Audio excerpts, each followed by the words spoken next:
శ్రీ అరుణాచలేశ్వరాయ నమః. గ్రంథం పేరు కపాలమోక్షం. ఒక ఆత్మయోగి ఆత్మకథ. గ్రంథ రచయిత పరమహంస. అధ్యాయం 41, మొదటి భాగం. సాధనా స్థాయిలు చెప్పే అమ్మవారు. అంటే సద్గురువు కోసం మనం వెతుక్కోవాల్సిన పని లేదు అని, మనం ఆయన కోసం సిద్ధంగా ఉన్నామని మనకు ఎలా తెలుస్తుంది? ఆ స్థాయిలో మన సాధనా శక్తి ఉందని ఎలా తెలుస్తుంది? లేదా ఆ స్థాయికి మన సాధనా శక్తి పెరిగిందని ఎలా తెలుస్తుంది అని నేను మదనపడుతూ ఉండగా నిద్రపోతున్న బ్రహ్మ సిద్ధాంతి అకస్మాత్తుగా నిద్రలేచి, నాయనలారా, ఏమీ లేదు, మీ సాధనా స్థాయి గురించి బాలా త్రిపుర సుందరి అంశ అయిన బాలాదేవి మీకు కనపడి చెప్తుంది. మీరు ఆమెను పూజించినా పూజించకపోయినా, లేదా మీ దేవతా శక్తి అయినా పూజించినను, లేదా మీ యుగ ప్రక్రియ ద్వారా మీ సాధనా శక్తి పెంచుకున్నా, లేదా మీరు యంత్రాల ద్వారా యంత్రసిద్ధి పెంచుకున్నా, జపసిద్ధి, ప్రాణాయామ సిద్ధి లేదా ఉపాసనా సిద్ధి పొందితే ఆమె 3 రూపాల్లో ఖచ్చితంగా మీకు కనపడుతుంది. ఆమె కనపడాలంటే మీరు పైన చెప్పిన విధి విధానాలలో ఏదో ఒక దానిలో సిద్ధి పొంది ఉండాలి. అంటే పైన చెప్పిన వాటిని క్రమం తప్పకుండా, వేళ తప్పకుండా, వాయిదా వేయకుండా, ఆత్మనిష్టతో, కర్మిష్టిగా, నిష్కామ భక్తితో, అచంచల భక్తి విశ్వాసాలతో, శ్రద్ధతో, ఓపికగా, సహనశక్తితో 12 సంవత్సరాల పాటు సాధన చేస్తే అప్పుడు మీరు ఎంచుకున్న విధానానికి మంత్రసిద్ధి లభించినట్లే. అక్కడి నుండి మీరు వాక్శుద్ధి మాయలో, కామమాయలో పడకుండా 3.5 సంవత్సరాల పాటు ఉండగలిగితే మీ సాధనా శక్తిని పరీక్షించడానికి బాలా అమ్మవారే స్వయంగా మీ ఇంటికి వస్తుంది.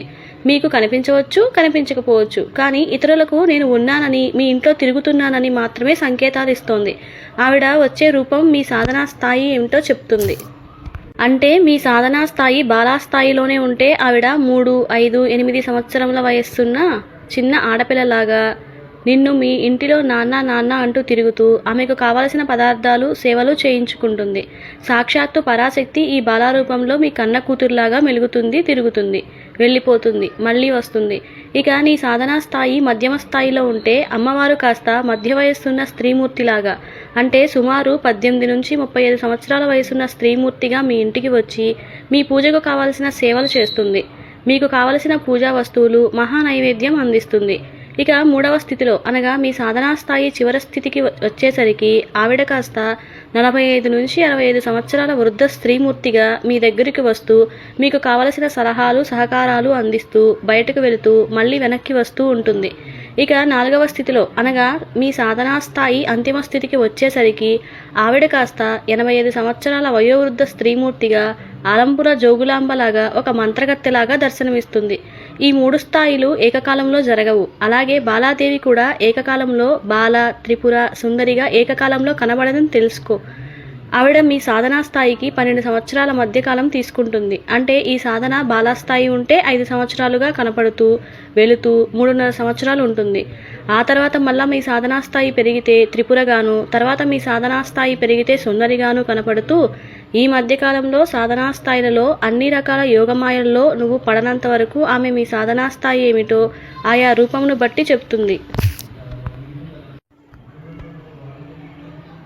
అంటే మీ సాధనా స్థాయి బాలా నుంచి చివరి స్థాయికి వచ్చేసరికి, అంటే 12 + 12 + 12 అంటే 36 సంవత్సరాలు పడుతుంది. అది కూడా నువ్వు ఎలాంటి యోగమాయల్లో పడకపోతే. పడితే అంతే సంగతులు, చిత్తగించవలెను. అంతటితో ఈ జన్మకి ఈ సాధన ఆగిపోతుందని భావించుకోవచ్చు. అప్పుడు మీ గురువులే వచ్చినా, సద్గురువే వచ్చినా, నీ పరమ గురువు వచ్చినా, మీ ఇష్ట దైవాలు వచ్చినా మీ యోగ సాధన మాత్రం ముందుకు వెళ్ళదు. అంతటితో స్వస్తి పలకడం జరుగుతుంది. అందుకే యోగ సాధన అనేది కత్తి మీద సాము లాంటిది. దీనికి 2 వైపులా పదునుంటుంది.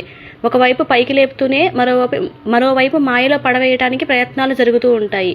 ఈ రెండింటినీ సమన్వయం పరుచుకొని ముందుకు వెళ్లాల్సి ఉంటుంది. అప్పుడే మాయం అవుతుంది. అప్పుడే మన త్రినేత్రం సంపూర్తిగా తెరుచుకునే స్థాయికి వస్తుంది. అంటే బాలగా వచ్చి పసిపిల్లల వ్యామోహంలో పడేలా చేస్తుంది. అదే త్రిపురగా వచ్చి యవ్వనవతిగా ఉండి మనం తీవ్రమైన కామోద్రేక శక్తిని పరీక్షించును. ఇక సుందరి రూపంలో, వృద్ధ స్త్రీమూర్తి రూపంలో వచ్చి మన ఇష్టకోరిక శక్తిని పరీక్షిస్తుంది.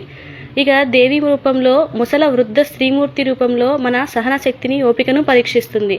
వీటిలో నువ్వు పరిపూర్ణ సంపూర్ణ స్థాయిలో ఈ సాధనా స్థాయి ఉందని ఆమెకు అనిపిస్తే అప్పుడు నీకు నీ సాధనకి తగ్గట్లుగా మంత్రగురువు, సద్గురువు, పరమగురువు, ఆది గురువుని ప్రసాదించును. నీవే ఆయన దగ్గరికి వెళ్ళటం కానీ, లేదా నీ దగ్గరికి ఆయనే వచ్చేటట్లుగా చేయడం జరుగుతుంది. ఈ వచ్చే సద్గురువులు మీకు తెలిసిన వారు లేదా తెలియని వారు కావచ్చు. వారు ఎక్కడున్నారో ఎలా ఉంటారో నీకు చూపించి ఆమె నీ దగ్గర నుండి అంతర్ధానమవుతుంది. బాలాదేవి యొక్క ఆఖరి 4వ రూపమైన దేవీ రూపంగా ఆదిపరాశక్తిగా కనపడితే నీకు కపాల మోక్షమే. అంతటితో నీ సాధన సంపూర్ణంగా దిగ్విజయంగా పూర్తి అయినట్లే. ఇక ఎప్పటికీ మనకు కనపడదు. కానీ నా అనుభవం ప్రకారం సాధకుడు తన జన్మలో ఈ అమ్మవారిని 1 లేదా 2 రూపాలు మాత్రమే తన జీవితకాలంలో చూడగలుగుతాడు అని వివిధ చరిత్రల ద్వారా నాకు అవగతమైంది. అంటే బాలగాను, లేదా బాలా త్రిపురగాను, లేదా త్రిపుర సుందరిగాను, లేదా త్రిపుర లేదా సుందరిగాను చూడవచ్చును. ఆమె పెట్టే అన్ని రకాల యోగమాయా పరీక్షలు తట్టుకుంటే తమ స్థాయికి తీసుకొని వెళ్లే సద్గురువును చూస్తుంది. అంటే బాలాదేవి సాధకుడికి అవసరమయ్యే సద్గురువును ఆ సాధకునికి కలపడం అనుసంధానకర్తగా పనిచేస్తుంది. కంచి పీఠాధిపతి అయిన చంద్రశేఖర సరస్వతి మహాస్వామి వారికి అమ్మవారు బాలగాను త్రిపురగాను కనిపించిందని వారు చెప్పడం జరిగింది. అలాగే వేదవ్యాసుల వారికి అమ్మవారు సుందరిగా అనగా కాశీక్షేత్రంలో అన్నపూర్ణాదేవి ఒక వృద్ధ స్త్రీమూర్తిగా కనపడేవారని సహన శక్తిని పరిశీలించి ఆ పరీక్షకు వేదవ్యాసుడు తట్టుకోలేకపోతే అంటే 13 రోజులు ఆయన శిష్య బృందం భక్తులకు ఆహారం దొరకకపోయేసరికి ఆయన కాశీక్షేత్రంను శపించబోతుంటే ఈ బాలాదేవి స్వయంగా ఆయనకి వృద్ధ అన్నపూర్ణగా కనపడి అన్నపూర్ణ క్షేత్రమైన కాశీలో అన్నానికి కొరత ఉండదని తెలిసిన మహాజ్ఞానివి కొన్ని రోజులకే ఆకలి బాధ తట్టుకోలేక మహాపవిత్రమైన కాశీక్షేత్రంను శపించే స్థాయికి వచ్చావా, తక్షణం నువ్వు ఈ కాశీక్షేత్రం వదిలి వెళ్ళమని హూంకారం చేస్తుంది. దాంతో ఆయనకు తను చేసిన ఘోర తప్పిదం తెలిసి ఎంత బతిమిలాడినా ఆమె కరుణించదు.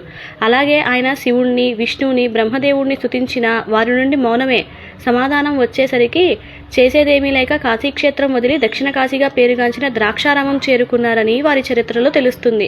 ఒక ఆకలి బాధ వారి జీవితం ఎలా మార్చిందో ఒక్కసారి ఆలోచించండి. అమ్మవారు పెట్టే యోగమాయ పరీక్షలు, వాటి ఫలితాలు ఇంకా ఎలా ఉంటాయో ఆలోచించండి. ఊహించుకుంటే దడ రావడం ఖాయం. అంతెందుకు, తపోనిధి బాబాజీ అను హిమాలయ యోగి మహామృత్యువు అంటే ఏంటి, దానిని దగ్గరగా చూసి అనుభూతి పొందాలని తీవ్రమైన మనోవాంఛ కలిగింది. వెంటనే ఆయన నగ్నంగా అగ్ని సాధన చేస్తున్నాడు. ఇలాంటి సమయంలో ఒక వృద్ధురాలు వచ్చి ఈయనకు సహాయపడుతూ ఆకలి వేసినప్పుడు ఈయనకు అన్నం పెడుతూ ఉండేది.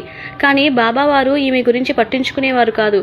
ఈమెకు అంత ప్రాధాన్యత ఇవ్వలేదు. వీలున్నప్పుడల్లా చెట్టు కింద ఏర్పాటు చేసుకున్న ధుని వద్ద ఏకాంతంలో కూర్చొని అగ్ని సాధన చేస్తూ మహామృత్యు దేవత కోసం ఎదురు చూస్తూ ఉండేవారు.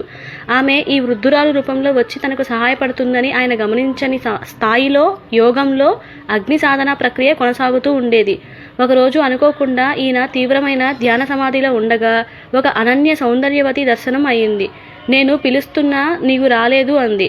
ఈయనకు అర్థం కాలేదు. ఎక్కడికి రావాలి, ఎందుకు రావాలి, ఆవిడ ఏమని మనకు సందేశం ఇస్తుందని అర్థం కాక చండీ స్తోత్రం చేసుకోగానే తనకు సేవలు చేయడానికి, అలాగే తనకి ధ్యానంలో కనిపించిన దేవతా స్త్రీమూర్తులు ఒక్కరేనని, వారే మహామృత్యువును ఇచ్చే బ్రహ్మరంధ్రంలో ఉండే చితాగ్ని స్వరూపమైన దేవీ రూపమైన ఆది పరాశక్తి అని గ్రహించి మౌనం వహించారు. బాలాదేవి ఈయనకి సుందరిగాను దేవిగాను అగుపించింది. అమ్మ పిలిచినప్పుడు ప్రశ్నించకుండా వెళ్ళి ఉంటే ఈయన యోగ జీవితం మహామృత్యువు వలన పరిసమాప్తి అయ్యేది, మోక్షప్రాప్తి పొందేవాడు. కానీ అమ్మనే ప్రశ్నించడం వలన మోక్షగామిగా మిగిలిపోవలసి వచ్చింది అంటూ చెప్పడం ఆపినారు. నేను వెంటనే అప్పుడు, స్వామి, మీరు చెప్పిన బాలా త్రిపుర సుందరి లీలలు అన్నీ కూడా దాదాపుగా పుస్తకాల్లో, గ్రంథాల్లో ఉంటాయి. కానీ మీరు ఎప్పుడైనా ఇలాంటి బాలాదేవి అనుభవం పొందినారా, ఎవరైనా పొందిన వారిని చూసారా అని అడిగాను. దానికి వెంటనే, నాయనా, నేనైతే కనీసం నా సాధనా స్థాయి బాలా స్థాయికి కూడా చేరుకోలేదని తెలుస్తోంది. ఇప్పుడు నా వయసు సుమారు 65 సంవత్సరాలు. ఇక రాబోయే కాలంలో కూడా బాలమ్మ నన్ను కరుణిస్తుందని నాకైతే నమ్మకం లేదు. కానీ మా గురువు గారికి మాత్రమే బాలా అమ్మవారు చిన్నపిల్లగాను, త్రిపుర అంటే యవ్వనవతిగా దర్శించుకోవడం జరిగింది.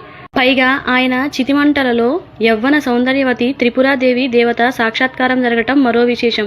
ఆయన చితిమంటల్లో ఈ దేవతా స్వరూపం ఆంధ్రభూమి పత్రికా విలేకరి ఫొటోస్ తీయటం జరిగింది.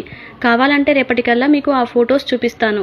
ఆ గురువుగారు మీ ఊరికి దగ్గరలో ఉన్న గుంటూరు జిల్లా చందోలు గ్రామవాసి అయిన తాడేపల్లి రాఘవ శాస్త్రి గారే. రేపొద్దున ఈయన గురించి అన్ని వివరంగా చెప్తాను అని, సాయంత్రం అనుష్ఠానం వేళ అవుతుందని ఆయన వెళ్ళిపోవడం జరిగింది. దాంతో మాకు ఎక్కడలేని నిరుత్సాహం ఆవరించింది. కథ మంచి రసపట్టులో ఉండగా ఆయన పూజ అని చెప్పి వెళ్ళిపోవడం మాలో అసహనం, విసుగు, కోపం వచ్చినాయి. కానీ ఏం చేయగలం? అలాగని మీరు కూడా వారి అనుభవాలు వినాలంటే ఎదురు చూడక తప్పదు. అంతదాకా మీరు కూడా మీ నిత్య అనుష్ఠానాలు చేసుకోండి. ఉంటాను. గమనిక: ఇలా అమ్మవారు వివిధ రూపాల్లో వచ్చి మన సాధన గురించి చెప్పడం అనేది నేను మొదట నమ్మలేదు. ఇవన్నీ కూడా మనోభ్రాంతులేనని కొట్టిపారేశాను. నా సాధన విశుద్ధ చక్ర స్థితికి, ఆజ్ఞాచక్ర స్థితికి వచ్చినప్పుడు మా ఇంటిలో చిన్న పాప తిరగడం అందరికీ కనిపించింది. నాకు మాత్రం కలలో చిన్న పాప లంగా జాకెట్ వేసుకొని ఇల్లంతా తిరుగుతున్నట్లుగా కనిపించేది. అయినా నేను నమ్మలేదు. నా సాధన ఆజ్ఞాచక్ర స్థితికి, సహస్ర చక్ర స్థితికి వచ్చినప్పుడు నేను పూజించిన బాలదుర్గా యంత్రారాధన వలన దుర్గాదేవి కాస్త త్రిపురాదేవిగా నన్ను ఒక ఆట ఆడుకున్నది. నా సాధన సహస్ర చక్ర స్థితికి, హృదయ చక్ర స్థితికి వచ్చినప్పుడు మా గుడి అమ్మవారు సుందరిగా మారి నాతో ధ్యానంలో మాట్లాడడం మొదలుపెట్టేసరికి కథ నాకు అర్థమైంది. నా సాధన హృదయ చక్ర స్థితికి, బ్రహ్మచక్ర స్థితికి వచ్చినప్పుడు దేవి కాస్త ఆదిపరాశక్తి రూపమైన దీపదుర్గగా దర్శనమిచ్చి నన్ను ఒక ఆట ఆడుకున్నది. అంతెందుకు మా శ్రీమతి దీక్షాదేవి కూడా మా మూలాధార చక్ర శుద్ధి సమయంలో పరిచయం అయ్యింది. ఈమె కూడా త్రిపుర మాయ అంశయే. అనగా మూలాధార చక్రానికి అనుసంధానంగా ఆజ్ఞాచక్రం ఉంటుంది కదా, దానితో ఈ త్రిపుర మాయ దాటలేక వివాహం చేసుకున్న 12 సంవత్సరాలకి కానీ దాటలేకపోయినాను. ఇవి అన్నీ కూడా ఎవరికి వారికి స్వానుభవం అయ్యేదాకా ఎవరూ నమ్మరు. ఎందుకంటే నేను కూడా మొదట్లో అలాంటి వాడినే కదా, నమ్మలేదు. నాకు కలిగిన ధ్యానానుభవాల వలన నమ్మక తప్పడం లేదు. నేనేమీ మాయలో పడలేదు అంటం లేదు. నేను అందరికిలాగానే తెలిసి మరియు తెలియకుండా మాయలో పడినాను. కానీ నాకు వచ్చిన బాలాదుర్గ బంగారపు యంత్రం వలన నాలో మాయా ఉద్రిక్తతలు చాలా తగ్గించి వేసింది. అలాగే నాకు వచ్చిన పాదరస లింగం వలన నేను మాయలయందు ఆశ, భయం, ప్రేమ, మోహ, వ్యామోహ, ఆలోచన, సంకల్పాలు, స్పందనను లేకుండా చేసింది. అంటే పాదరసం అనేది మహాశివుడి యొక్క వీర్యమని శాస్త్రవచనం కదా. పాదరస లింగారాధన వలన నాలో వీర్యస్తంభన కలిగి అన్ని మాయలు నా అదుపు ఆజ్ఞలోకి నేను తెచ్చుకోవడం జరిగింది. దానితో నాకు మాయం అవ్వడం ఆరంభమైంది.